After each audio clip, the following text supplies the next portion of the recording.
और जब आप इस प्रेजेंस में उस स्पिरिट को डांटेंगे, वो आपकी बॉडी को छोड़ के जाता रहेगा। कमांड करो इन द नेम ऑफ जीसस। बोलो हर एक स्ट्रॉन्ग होल्ड, हर एक वो गढ़ जहां शैतान अपना गढ़ बना के बैठा है, बोलो होली गोस्ट फायर उतरे। रिलीज करो Holy Ghost fire in Jesus name. Release करो Holy Ghost fire in the name of Jesus. Release करो Holy Ghost fire in the name of Jesus. उन गढ़ों के ऊपर होली गोस्ट फायर रिलीज करो परमेश्वर की ताकत को इन the mighty name of Jesus. उन गढ़ों के ऊपर बोलो खुदावंद से, खुदावंद जो शैतान के गढ़ों पर होली गोस्ट की फायर उतरे। जहां उसने अपने घरों को बनाया, गढ़ों को बनाया, तेरी आग उतरे। जहां उसका स्ट्रॉन्ग होल्ड है, आग उतरे। अगर वो मेरे फाइनेंस पे है, शरीर पे है, सेहत पे है, बच्चों पे है, फैमिली पे है, किसी खास अंग पे है, फायर उतरे the mighty name of Jesus Christ. Fire उतरे, चाहे वो आपकी मैरिड लाइफ पे है या आपके बार बार एक्सीडेंट होने के कारण उसने वो गढ़ बनाया है कि वो एक ही जगह अटैक कर रहा है। राइट ना अपने अथॉरिटी को इस्तेमाल करो और परमेश्वर यीशु के मसीह के नाम में खुदा बाप से मांगो कि वो उस गढ़ को आज तोड़ दे और यीशु के नाम में फायर उतरे। कमांड करो Holy Ghost fire in the name of Jesus.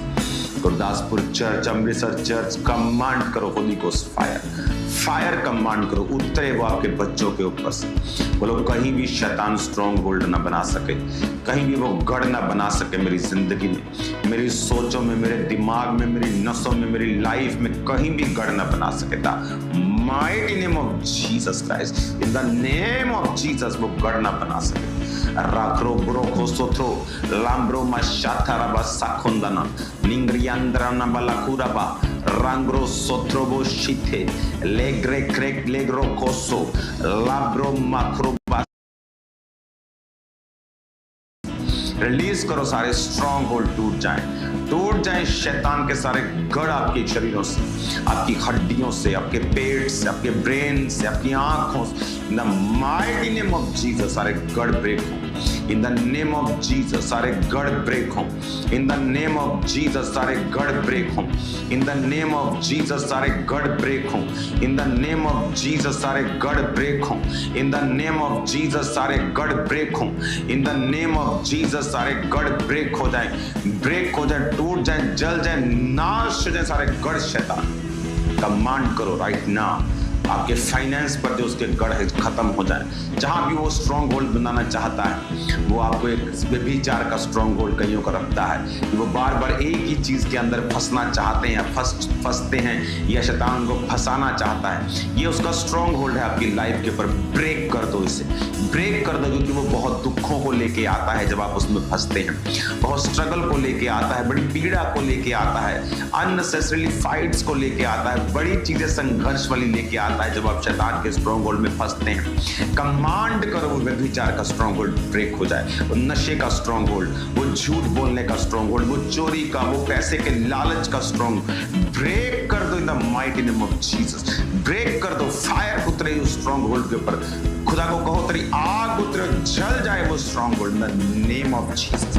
जब मैं अपने हाथों को आपके बढ़ा रहा हूं, वो स्ट्रॉन्ग होल्ड टूटे। एंजल्स आपके पास मौजूद हैं, ब्रांचेस एनीवेयर, फिरोजपुर ब्रांच से लेके लुधियाना ब्रांच से लेके सब ब्रांचेस में, खामरा मेंचर, सब जगह पे मैं एंजल्स को देख रहा हूं वाइट लिबासों में, वाइट हीलिंग कपड़ों के साथ। यह दिखाता है कि वो परमेश्वर का झंडा लेके आपके बीच में मौजूद और आपको टच कर रहे हैं, वो टच कर रहे हैं आपको, वो हील कर रहे हैं आपको राइट नाउ। परमेश्वर के नाम में आप हील हो रहे हैं। स्ट्रॉन्ग होल्ड ब्रेक हो जाए, ब्रेक हो जाए, ब्रेक हो जाए, ब्रेक हो जाए। हीलिंग हॉल में मैं देख रहा हूँ सिस्टर को, हीलिंग हॉल में देख रहा हूँ मैं एक ब्रदर को, अलग अलग जगह पे बैठे हैं लेकिन इनको रोग है, सोराइसिस। परमेश्वर का आत्मा आपको हील कर रहा है राइट नाउ। मैं देख रहा हूँ नाक से ब्लड आने के रोग को राइट नाउ हीलिंग हॉल के अंदर मैं देख रहा हूँ हील होते हुए।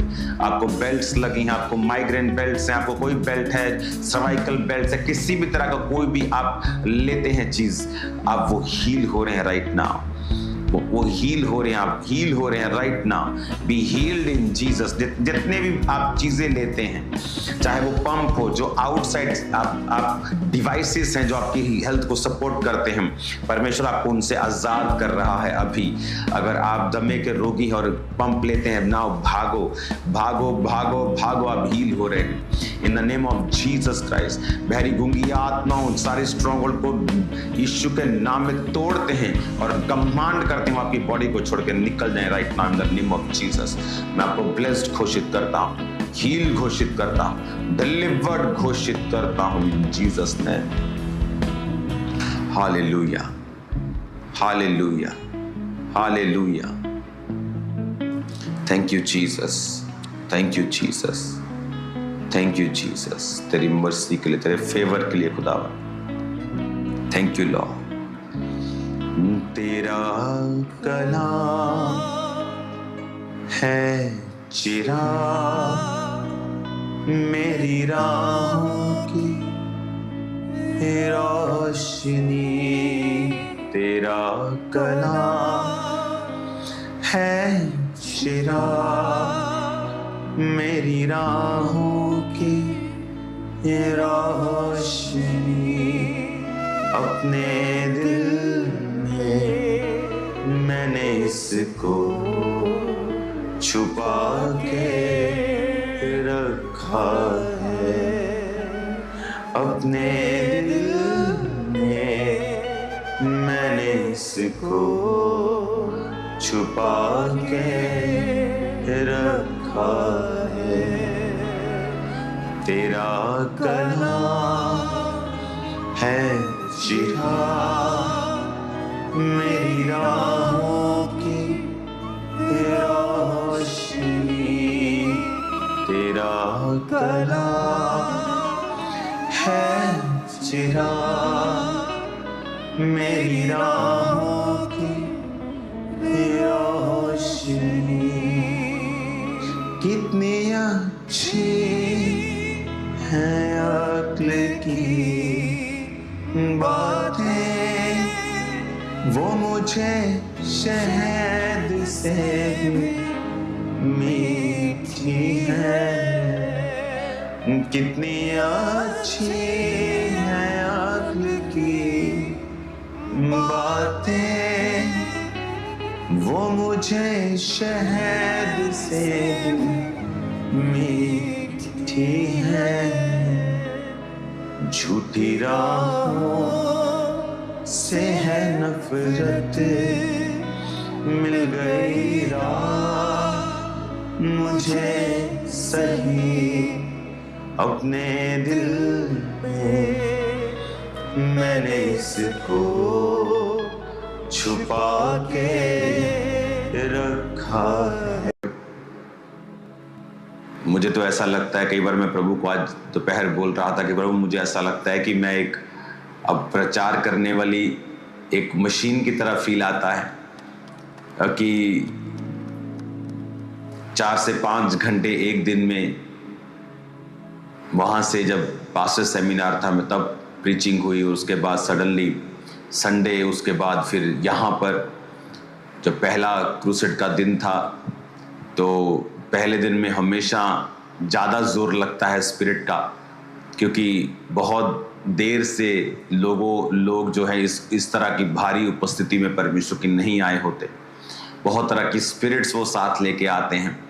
तो आई थिंक 3-3.5 घंटे 3 घंटे 3.5 घंटे 4 घंटे के करीब शायद मैं पुलपट पे रहा हूँ पहले दिन, और सेकेंड डे भी 3 घंटे के करीब, 3 घंटे से 2.25 घंटे के करीब मैं पुलपट पे रहा हूँ।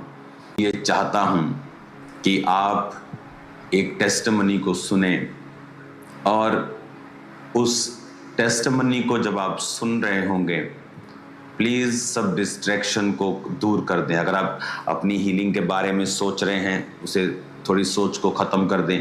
आपको पेन है कहीं, आप अपने ध्यान को हटा लें। जस्ट इस टेस्टिमनी को आप सुने। ये टेस्टिमनी प्रूफ है कि जीसस क्राइस्ट लिविंग गॉड है, और हम कहते हैं ना उसके लिए कुछ भी असंभव नहीं, और उसने उन कामों को किया है। और हमने देखा है, और जितनी तारीफ कर सकते हो इन क्रूसेड्स के लिए जो यूके में हुआ। सैकड़ों लोग बैप्टाइज्ड हुए, यहाँ एक रिवाइवल हिट किया यहाँ पे। सैकड़ों लोग बैप्टिज्म, छोटे से लेके बड़े से लेके हर जाति हर भाषा में से लोग बपतिस्मा लेने के लिए आगे आए जब उन्होंने परमेश्वर के वर्ड्स को सुना। लोग यहाँ पर रिसीव कर रहे थे, प्यासे थे परमेश्वर के लिए। उन्होंने बड़ी उत्सुकता से यहाँ पर परमेश्वर के वर्ड को रिसीव किया। बहुत कम होता है कि यूके में लोग 8 घंटे बैठे रहें, क्योंकि 6 बजे मीटिंग शुरू हुई और रात के 1:30 बजे तक पहला दिन चला। तो ये बड़ा स्ट्रेंज है इन लोगों के लिए कि 7.5 घंटे कि आप एक सर्विस में बैठे हों, लेकिन ऐसे लगता नहीं था कि हम इतने घंटे बैठे हैं। और गॉड की जो प्रेजेंस थी, जो वर्ड की रेवलेशन थी, वो परमेश्वर ने मुझे यहाँ पे दी, खुदावंद ने दी, और लोग ब्लेस्ड हुए। जितनी बाद आप सरमन सुनने के लिए, वर्ड सुनने के लिए तैयार रहें। उस गवाही को सुनते वक्त अपने जीवन में प्रार्थना करें, अंदर से, अंदर के आदमी को जागृत करें, होठों से नहीं, कि जब आप ये टेस्टिमनी सुन रहे हैं, परमेश्वर आपकी लाइफ में आपके फेथ को बढ़ाए और आप प्रभु के करीब जाएं और वो आपको भी छुए इस गवाही के द्वारा, और ये गवाही आपकी लाइफ में फलों को लेके आए। इस गवाही को सुनेंगे राइट नाउ। हालेलुया। अपोस्टल जी, ये जो बच्चा है लवजीत यूसुफ, इस बच्चे का नाम है, और कहते हैं कि ये यूके में ही बाय बॉर्न था, यहीं पर पैदा हुआ। माँ बाप पिछले 20 साल से यहीं पर हैं। और कहते 2007 में जब इस बेटे का कहते बर्थ हुआ, तो 3 मंथ बाद कहते जैसे बच्चा जब बोलते हैं, घर में कोई बात करता, बुलाते हैं तो वो रिएक्ट करता, देखता, हंसता है। तो कहते जब 3 मंथ का हुआ तो माँ बाप ने जब जैसे ही इस बेटे को ऐसे बुलाना शुरू किया, तो कहते ये रिएक्ट नहीं करता था, बोलने पर देखता नहीं था, हंसता नहीं था और पहचानता नहीं था। तो कहते इन्हें अजीब लगा, और ये कहते यहीं पर लेस्टर जनरल हॉस्पिटल में अपने 3 मंथ के बच्चे को जब 2007 में लेकर गए, तो डॉक्टर्स ने जब कहते पूरा चेकअप किया, तो उन्होंने बताया कि ये बच्चे के कान जो है, एयर ड्रम पूरी तरह से डैमेज और फटे हुए हैं, और कहते हैं इसे कभी भी सुनाई नहीं देगा। तो जब 3 मंथ का था तभी इसके जो कानों में स्पेशल हेयरिंग मशीन्स लगा दी गई। और उसके बाद कहते जैसे जैसे बच्चा बड़ा हुआ, 5 साल का हुआ, बिल्कुल भी सुनता नहीं था। जब सुनता नहीं था, चुप रहता था, इशारों में बात करता था और किसी से खेलता नहीं था, अब नॉर्मल बच्चों की तरह बिहेव करता था। 5 साल की उम्र में जब कहते बच्चे को स्कूल में लेकर गए, तो नॉर्मल स्कूल के टीचर्स ने मना कर दिया कि हम इस बच्चे को रख नहीं सकते, क्योंकि ये स्पेशल चाइल्ड है, इसके लिए स्पेशल टीचर आएगा। तो कहते जब ये एक दूसरे स्कूल में गए, उसमें स्पेशल टीचर स्टडी करने के लिए, करवाने के लिए इस बच्चे के पास आता था, जो इनके हेडफोन वगैरह लगाकर, हेयरिंग मशीन लगाकर इशारों के साथ बच्चे ने स्टडी की।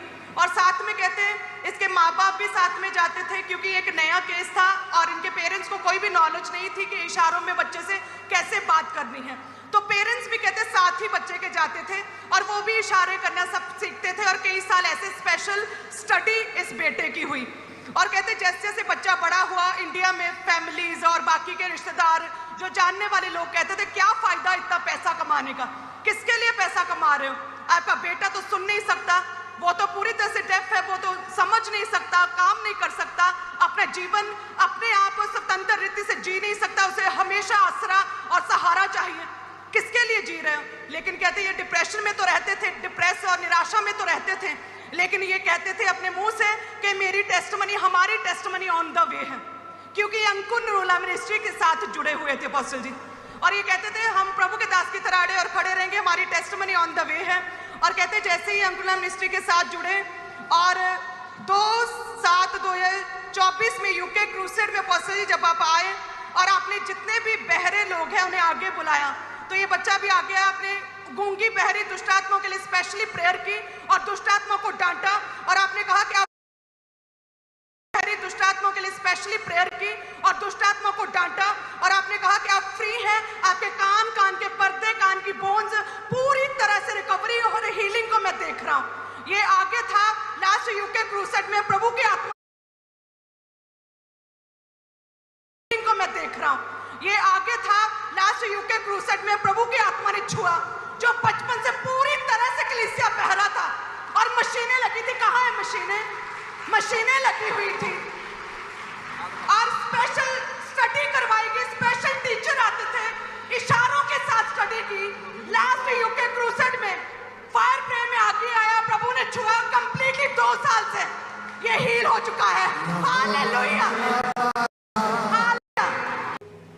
अगर मैं आपकी जगह होता तो गला बैठा लेता अपना आज,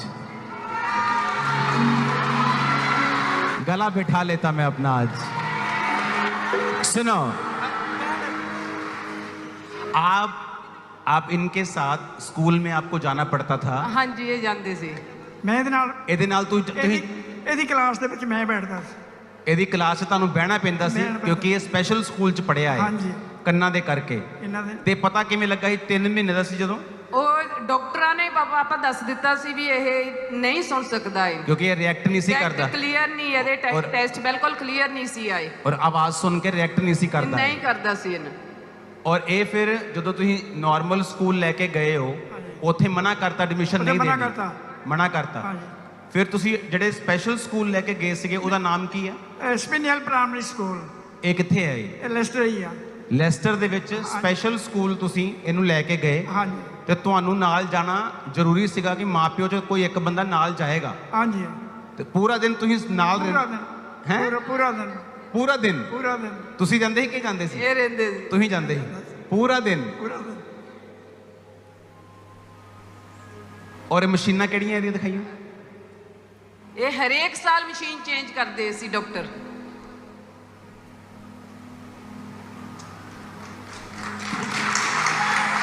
सुनो,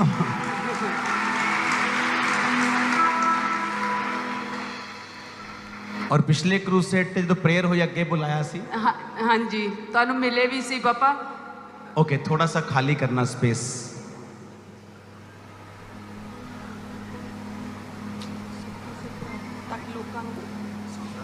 हाँ जी, हाँ जी, हाँ जी।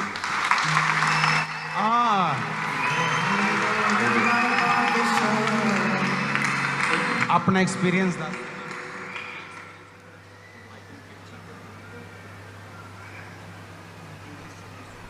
आज नाइस। ये यूके ਦਾ ਨਾ ਨਾਈਸ ਨਾਈਸ ਲੱਗ ਰਿਹਾ।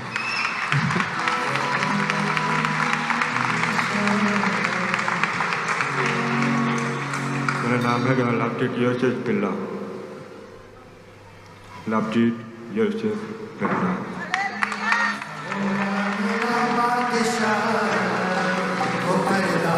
सुनो, ये यूके ਦੇ ਨਿਆਣੇ ਸਲੋ ਬੋਲਦੇ ਆ ਨਾ, ਥੋੜਾ ਉੱਚੀ ਬੋਲ ਕੇ ਦੱਸ। ਤੇਰਾ ਨਾਂ ਕੀ ਹੈ? लवजीत यूसुफ बिल्ला।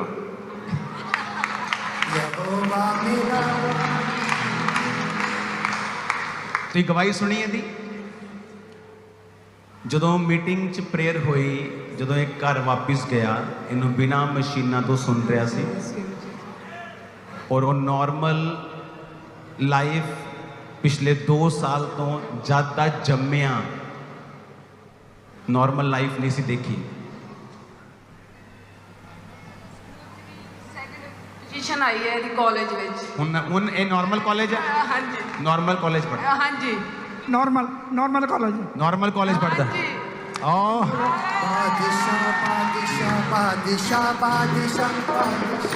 सुना, परमेश्वर ने एक दिन मैनू कहा कि और मैनू सिखाया कि जब तू जाएगा क्रूसेड ते, इत्थे सिर्फ लंडन ਲਈ नहीं, यूके ਲਈ नहीं, परमेश्वर ने कहा जिन्ने भी, अच्छा मैं पंजाबी च गल कर रहा ना, हिंदी च गल कर रहा, दूसरे भी सुनते हैं। तो परमेश्वर ने कहा कि जितने डीफ एंड डम होंगे उनको आगे बुलाना। और ये पास्टर्स के लिए सीख है। परमेश्वर ने कहा इनको आगे बुलाना और स्पिरिट को डांटना। कौन सी स्पिरिट? डीफ एंड डम स्पिरिट। और डीफ एंड डम स्पिरिट को डांटने के बाद तो उनके कानों को हील होने का हुक्म देना। 2 चीजें करना। और अंधों को बुला के पहले तो अंधी आत्मा को डांटना, और जब ये तू प्रार्थना कर ले उसके बाद तो उनकी आंखों को चंगा होने का हुक्म देना। बाइबल सिंपल है और पावरफुल है। हम भूल जाते हैं कि हमारी लड़ाई जो है वो इनविजिबल किंगडम से है, और हमारी लाइफ में बहुत सारी चीजों की रुकावट जो एक स्पिरिचुअल किंगडम के द्वारा होती है,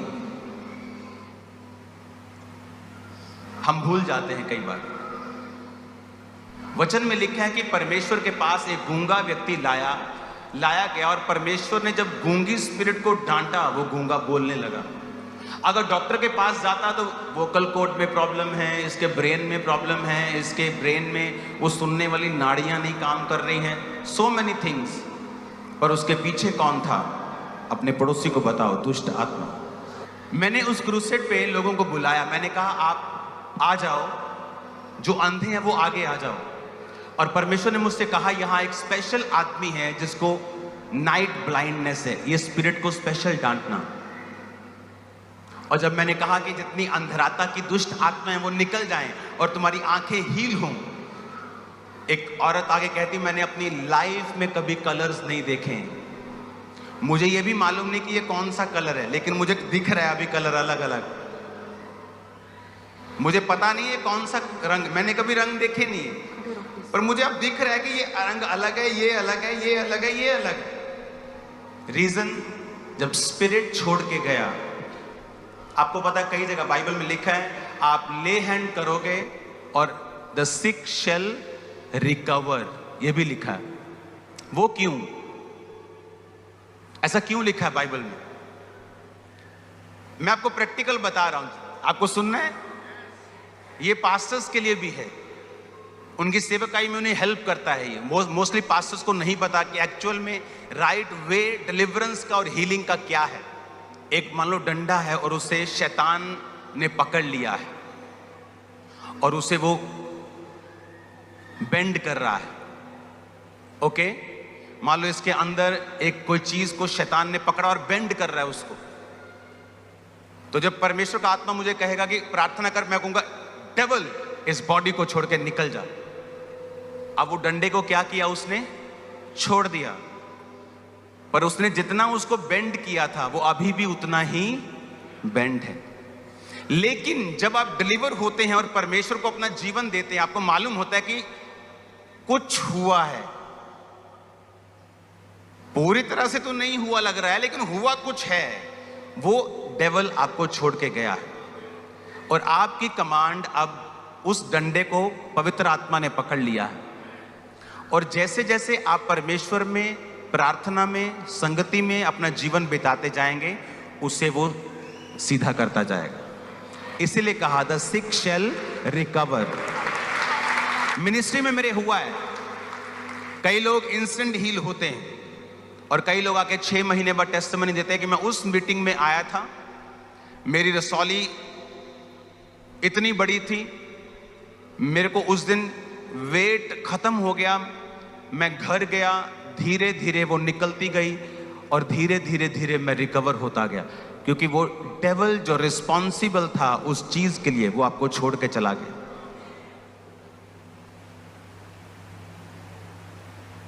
जब आप प्रेयर में बैठते हैं, जब आप प्रार्थना में बैठते हैं, आपको देखना होता है कि इस सिचुएशन के पीछे कौन सी स्पिरिट है। हालेलुया। आपने इस टेस्टिमनी को सुना, आपके रोंगटे खड़े हो रहे होंगे जब आप टेस्टिमनी को सुन रहे होंगे। जितनी ताकत है हाथों में, खुदावंद की तारीफ करोगे इस टेस्टिमनी के लिए। बड़े कार्यों को परमेश्वर ने यहां पे किया। आज जो वर्ड मैं आपके लिए लेके आया, इस वर्ड को अगर आपने अपने अंदर रिसीव कर लिया, अगर इस वर्ड को आपने ग्रहण कर लिया, आप अनस्टॉपेबल होंगे। आप जानते, बहुत सारे लोगों को जब एक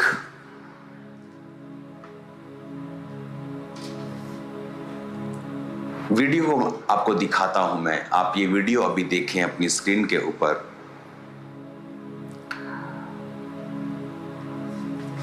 इस वीडियो में मैं जब लंदन में एक जगह बच्चों का वो गेम्स थी, तो मैं वहाँ पे था।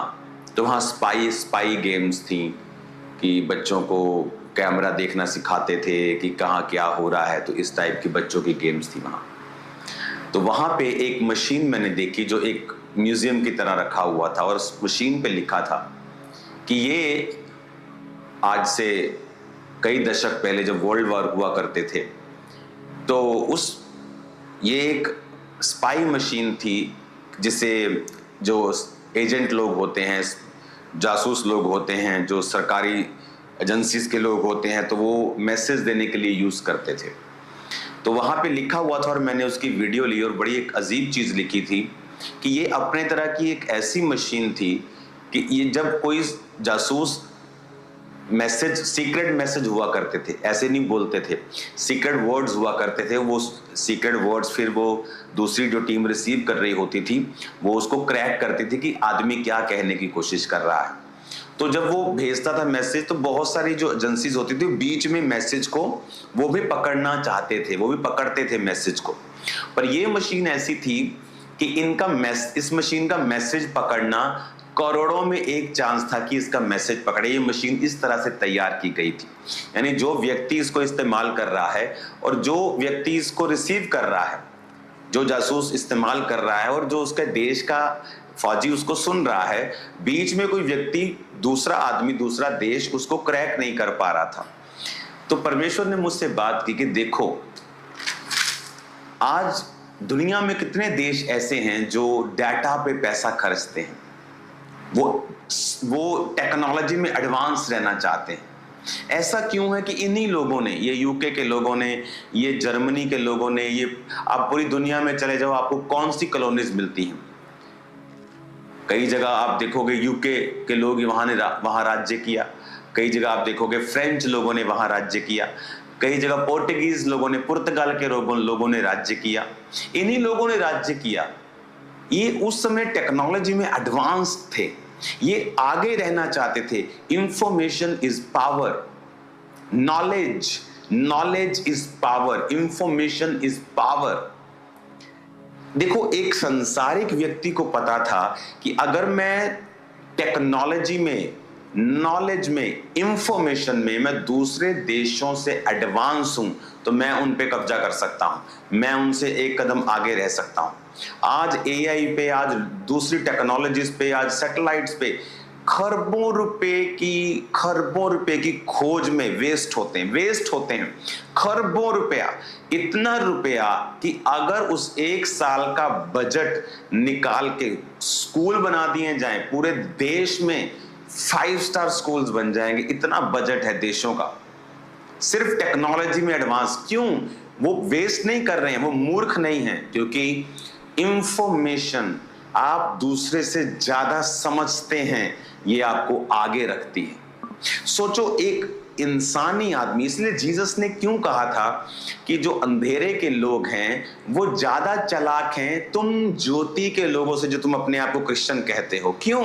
उन्हें पता है कि मुझे अगर इस देश से और दुनिया से आगे निकलना है तो मुझे वो मशीन चाहिए जो इनके पास नहीं है, मुझे वो टेक्नोलॉजी चाहिए जो इनके पास नहीं है, मुझे वो इंफॉर्मेशन चाहिए जो इनके पास नहीं है।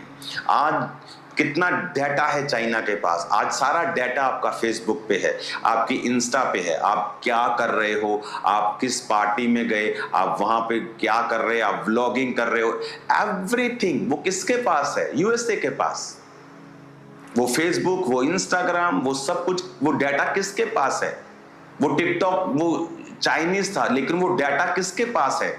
चाइना। इंफॉर्मेशन किसके पास है? उन देशों के पास। इसलिए वो देश अपने आप को इन चीजों में आगे रखते हैं ताकि हम पावरफुल रहें। इंसान को पता है कि मुझे आगे रहना है, पर आज क्रिश्चियन आदमी वो सो रहा है। क्या आपको पता है बाइबल में क्या लिखा है? देशों को पता है कि मुझे अगर इससे आगे रहना है, मुझे इससे ज्यादा इंफॉर्मेशन रखनी होगी, इससे ज्यादा नॉलेज रखनी होगी, इससे ज्यादा अच्छा नेटवर्क रखना होगा। लेकिन आप, हमें क्या लगता है? परमेश्वर ने मुझे सिखाया, हमें लगता है हमने बाइबल पढ़ ली है, इफ्सिया में क्या लिखा है मुझे भी पता है, उत्पत्ति में क्या लिखा है, मुझे कई बार मुंह जुबानी बाइबल याद हो जाती।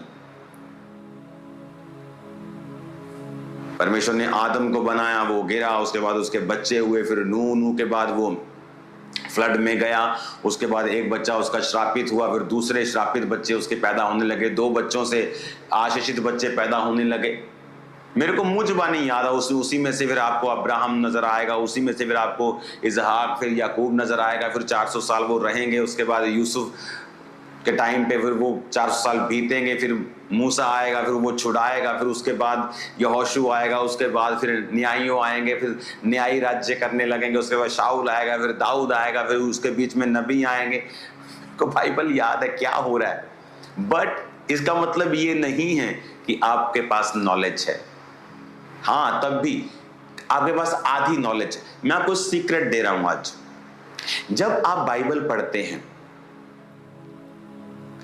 मान लीजिए आप एक पुस्तक पढ़ रहे हैं जहां का वचन आपको पता है, अब मेरे को पता है बाइबल में क्या लिखा है, मैं आपको मुंह जुबानी पूरी बाइबल की हिस्ट्री बता सकता हूं कि क्या कहां से शुरू हुई, क्या क्या क्या क्या क्या क्या क्या क्या क्या क्या हुआ, जीसस के पहले कितने साल में क्या हुआ, कौन यशाया जीसस के 700 साल पहले था, उसके बाद डैनियल के समय में क्या हुआ, उसके डैनियल के उस इतने साल बाद अलेक्जेंड्रा के बाद फिर वो जीसस के टाइम में ग्रीक भाषा का कैसे वो सारा हुआ, जीसस के बाद चेलों के बाद फिर उसके बाद पूरी दुनिया में क्रिश्चियनिटी कैसे आई, उसके बाद आज का समय मुझे पूरा याद है, लेकिन फिर भी मैं बाइबल पढ़ता हूं। पता है क्यों?